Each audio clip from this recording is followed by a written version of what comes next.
उत्तर प्रदेश में समाजवादी पार्टी को आज एक और बड़ा झटका लग गया, जहां बीते रोज महासचिव पद से इस्तीफा देने वाले स्वामी प्रसाद मौर्य ने अब पार्टी को भी अलविदा कह दिया है। साथ ही उन्होंने एमएलसी पद से भी विधान परिषद के सभापति को अपना त्यागपत्र भेज दिया है। इस दौरान उन्होंने मीडिया से बातचीत में अखिलेश यादव पर जमकर निशाना साधा और कहा कि अखिलेश यादव समाजवादी विचारधारा के विपरीत जा रहे हैं, जिस कारण ही वह पार्टी छोड़ने पर मजबूर हुए हैं। जैसा कि आपको मालूम होगा कि एक हफ्ते पूर्व 13 फरवरी को सपा के बड़े नेता स्वामी प्रसाद मौर्य ने महासचिव पद से इस्तीफा दे दिया था। इसके बाद उन्होंने कल ही अपनी एक नई पार्टी का ऐलान कर दिया था, जिसका नाम है राष्ट्रीय शोषित समाज पार्टी। इस ऐलान के बाद ही यह लगने लगा था कि अब स्वामी प्रसाद मौर्य जल्द ही सपा छोड़कर एक नई शुरुआत कर सकते हैं और आज उन्होंने यह बड़ा ऐलान करके अखिलेश यादव को झटका दे दिया। मंगलवार को उन्होंने अखिलेश यादव को अपना त्यागपत्र भेजा, जिसमें उन्होंने लिखा कि आपके नेतृत्व में सौहार्दपूर्ण वातावरण में कार्य करने का अवसर प्राप्त हुआ, किंतु 12 फरवरी को हुई वार्ता एवं 13 फरवरी को प्रेषित पत्र पर किसी भी प्रकार की वार्ता की पहल न करने के फलस्वरूप में समाजवादी पार्टी की प्राथमिक सदस्यता से भी त्यागपत्र देता हूं। साथ ही उन्होंने एमएलसी पद से भी विधान परिषद के सभापति को त्यागपत्र भेजा है, जिसमें उन्होंने लिखा कि मैं समाजवादी पार्टी के प्रत्याशी के रूप में विधानसभा निर्वाचन क्षेत्र से सदस्य परिषद उत्तर प्रदेश निर्वाचित हुआ हूं। चूंकि मैंने समाजवादी पार्टी की प्राथमिक सदस्यता से त्यागपत्र दे दिया है, इस कारण नैतिकता के आधार पर विधान परिषद उत्तर प्रदेश की सदस्यता से भी त्यागपत्र दे रहा हूं। कृपया स्वीकार करने की कृपा करें। इसके बाद उन्होंने मीडिया से बातचीत में अखिलेश यादव पर निशाना साधा और कहा कि अखिलेश यादव समाजवादी विचारधारा के विपरीत जा रहे हैं।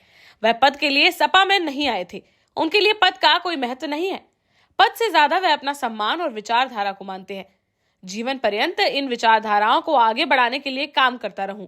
इसके लिए 22 फरवरी को दिल्ली में एक बड़ी जनसभा में अपनी नई पार्टी का ऐलान करूंगा। साथ ही उन्होंने कहा कि सपा से उनकी राहें जरूर जुदा हुई हैं, लेकिन वह इंडिया गठबंधन के सहयोग में रहेंगे। अगर वक्त मिला तो वह राहुल गांधी की न्याय यात्रा में भी शामिल होने जाएंगे। क्योंकि मैं स्वच्छ राजनीति में विश्वास करता हूं, वैचारिक और सैद्धांतिक रूप से मैं किसी से भी टकराने का पक्षधर रहा हूं। ये टकराहट पहले भी होती रही है। आज अलग होने का कारण भी वैचारिक मतभेद ही है। अखिलेश यादव जी से मेरा वैचारिक मतभेद हुआ है, समाजवादी पार्टी से मेरा वैचारिक मतभेद है, मनभेद नहीं है। क्योंकि समाजवादी पार्टी के नेता अखिलेश यादव जी को भी देखा मैंने, ये समाजवादी विचारधारा के विपरीत जा रहे हैं, जबकि नेताजी श्री मुलायम सिंह यादव के साथ भी मुझे काम करने का अनुभव था।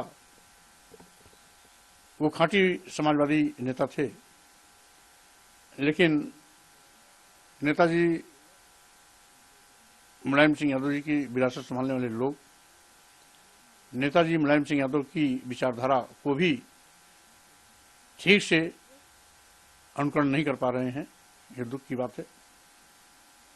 अब मैं इस देश के दलितों, आदिवासियों, पिछड़ों, गरीबों, मजलूमों, किसानों, अल्पसंख्यक समाज के लोगों के सम्मान स्वाभिमान की लड़ाई के साथ साथ सत्ता शासन में हिस्सेदारी की लड़ाई लड़ता रहूंगा। मानवर कांशीराम जी के बताए रास्ते पर चलते हुए सामाजिक परिवर्तन आंदोलन के कारवां को आगे बढ़ाने का मेरा प्रयास रहेगा। इसी क्रम में मैं 22 फरवरी 2024 को दिल्ली के तालकटोरा स्टेडियम में, जिसमें मुख्य अतिथि के रूप में एक कार्यक्रम में मुझे सम्मिलित होने का मौका मिल रहा है, वहां पर कार्यकर्ताओं से रायशुमारी करने के बाद मैं पार्टी बनाने का अपना फैसले का उद्घोष भी करूंगा। अब जब रणभेरी बच चुकी है तो स्वाभाविक रूप से समाज के अंतिम पायदान पर खड़े अंतिम व्यक्ति की चाहत के अनुरूप उसके सम्मान स्वाभिमान हिस्सेदारी की लड़ाई अब लगातार आगे जारी रहेगी। आपको बता दें कि स्वामी प्रसाद मौर्य ने 2022 के विधानसभा चुनाव से ठीक पहले जनवरी में भाजपा छोड़कर सपा ज्वाइन की थी। वह पहली योगी सरकार में मंत्री थे, जिससे इस्तीफा देकर वह सपा में शामिल हुए थे। इससे पहले वह बसपा में भी अहम पदों पर रह चुके हैं और अब सपा छोड़कर उन्होंने लोकसभा चुनाव से पहले अखिलेश यादव को एक बड़ा झटका दिया है। देश का जाना माना सैनफिन ग्रुप आपके लिए फिर लाया है झांसी में वास्तु के हिसाब से फ्लोर प्लान सहित एक शानदार टाउनशिप, जिसमें सुरक्षा की दृष्टि से सीसीटीवी, एक ही ग्रैंड गेट से एंट्री और एग्जिट, चौड़ी सड़कें, parking, car wash area, senior citizen and international fountain parks, swimming pool, gym, badminton, tennis आदि courts, school, hospital, shopping mart आदि कई सुविधाएं। इसीलिए तो हम झांसी में लोगों की पहली पसंद। 12 साल पहले अपने स्टार्टअप के साथ ही योग्य नेतृत्व, अनुभवी टीम और सक्षम सेंट्रलाइज और उत्तरदायी प्रबंधन के बल पर सबको घर गुणवत्ता के साथ समय पर घर की योजना के तहत सैनफिन समूह ने बहुत ही कम समय में 1500 से ज्यादा यूनिट्स को दिया है कब्जा। समय पर डिलीवरी से हमारे ग्राहकों में बड़ा है विश्वास और मिली है संतुष्टि।